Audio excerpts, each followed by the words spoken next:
Kapag umulan sa labas, kusa yan mag-a-alarm.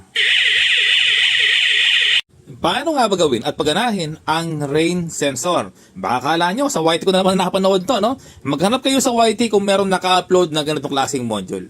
Yan, kapag may nakita kayo, screenshot nyo po sa akin na baka kala nyo, doon ko yung pinanood. Eto, okay, gawin na natin. Ito yung BCC, ito yung positive, 12 volts. Ito naman yung ating ground, yung negative, ang 12 volts nating supply sa input.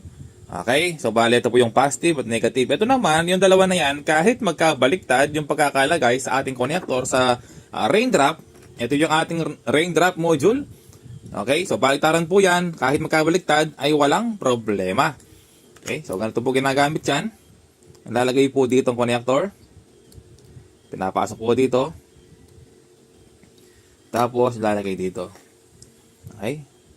So maghanap kayo. Kapag meron kayong nakakitang ganito, screenshot nyo. At isend nyo sa akin. Kung meron kayong nakitang module na ganito na ginawa nila. Ako lang po yung nakakagawa nito. Okay. Kumbaga, sariling invento ko lang. Or sariling diskarte kung paano ito pagaganahin. No? Itong CAM. Itong NC. Ito yung NO. Okay. Mamaya na. Gagawin natin ay iinahin ko muna. Ito yung ating positive at negative dahil walang ibang kasama kung hindi ito lang. Ito, iinahin ko na. Gamit ang soldering iron.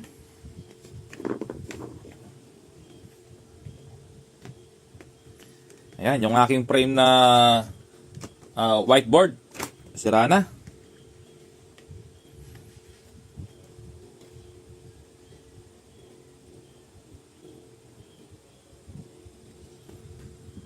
Ito yung ginawa ko. Nilagyan ko ng positive, negative, yung ating terminal na nakalagay po dito na wala siyang sakit. Ayan, so BCC positive, yung GND ground, negative. Okay, so bali ito po, nakalagay na rin yung ating rain sensor. Ngayon, subukan na natin. Bago yon, meron tayong 12 volts battery. Pero pwede naman dito yung 12 volts adapter na power supply na direkta po sa kuryente, no? Para din nagmamit ng battery. Pero battery muna ang gamitin natin. Ngayon, ito po yung ating i-connect sa ating 220 volts na naka-series connection. Ito po kasi ay trigger relay lamang, no? 12 volts hanggang 200, yung 50 volts niya AC. Ayan, no? BAC. Okay, so relay lang po ito. Ngayon, dito ko ilalagay yung isang wire nang galing sa outlet, yung COM, yung common. Tapos naman, dito ko ilalagay yung NC na galing sa ating alarm or wangwang. Okay, so paano nga ba? Ito lang po lalagay natin, ha? Yung COM, tsaka yung NC. Okay? So, bali, ito yung ating alarm na 230 volts. 230 volts, ito po yung ating sensor. No? Hindi na ginagamit ito. Ito yung vlog nung nakaraan. Ito lang po yung alarm na 220 volts ang i-connect ko. Okay? Para kapag umulan, ay kusa nang mag-a-alarm. At least alam mo na umulan pala. Ilalagay ko po ito dito sa NC. May ipapakita ko, no? NC. Ayan. Tapos naman, yung ating, naka-unplug muna to. Nakabunot sa outlet. Ilalagay ko po dito sa COM. Ayan, no? So, pang 230 volts yung relay na to. Pero yung supply ng input niya ay 12 volt. Safe po itong gawin, no? Kasi naka-series connection lang. Ayan, no? So, nakalagay po dito sa kanyang COM, tapos NC, yung ating alarm or wangwang.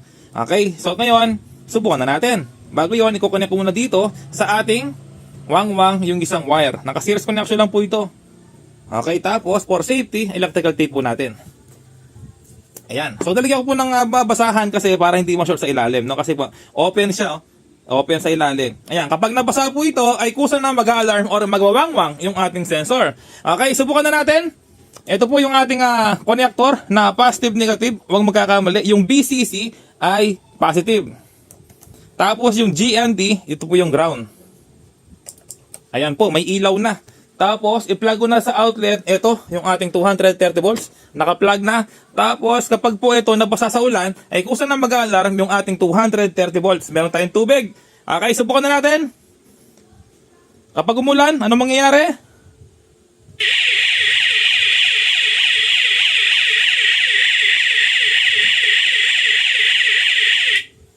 Ayan po, tuyo na. Diba mga ka-repairman? Galing?